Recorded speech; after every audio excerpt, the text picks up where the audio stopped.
The Jews considered as a nation and a people, if you'll remember from a few weeks ago, had received the ceremonial law and the temple and the worship and the priesthood and the glory and all these blessings.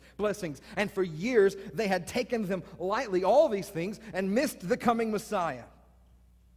And now the gospel is preached, not only to the Jew, but also to the Gentile, and it's bearing fruit.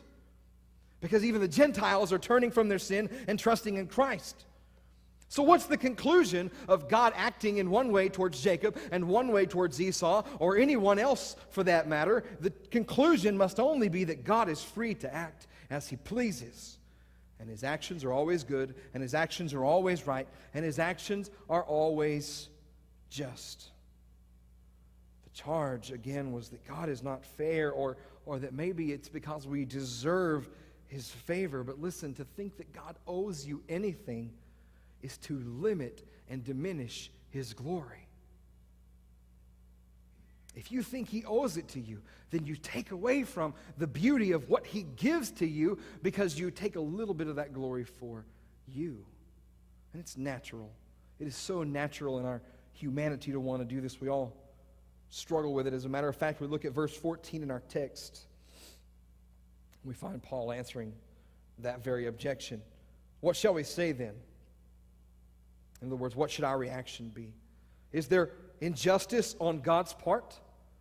By no means. Or yours may say it a little more strongly and say, God forbid. God forbid that we should charge Him with injustice. Can anyone charge God with injustice? Does anyone have that right? The resounding answer from Paul and in our text is no. Was it unjust of God to deal with Esau differently than Jacob? No. No, it was not.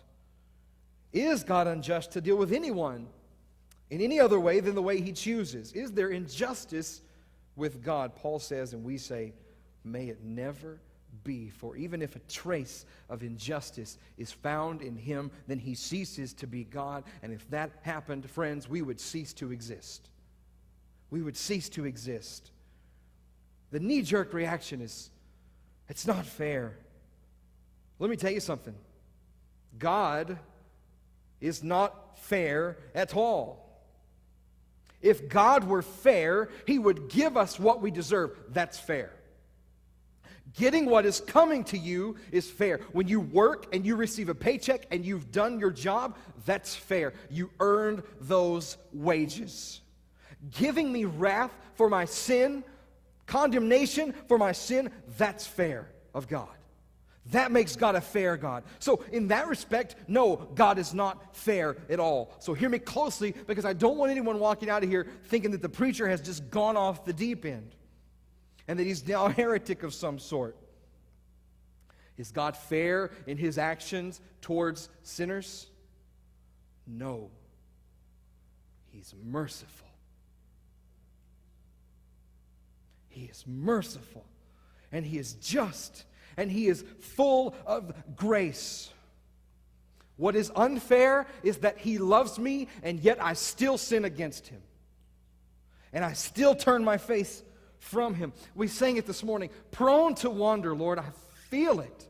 Prone to leave You. On my own, in my own strength, I would flee from Him. So God, bind my heart to You, so that I wander not away from Your goodness. What is unfair is the love of God. What is unfair is that Christ, who was innocent, took my punishment. And what makes it scandalous is that He took it willingly. So as God exacts His justice for my sin on Christ and acts unfairly towards me by pardoning me and showing me His grace and His mercy, I am left with no other response than to be thankful that God is free to act as He chooses. Free to act as He chooses. If God were bound to only act according to fairness, then I would be condemned.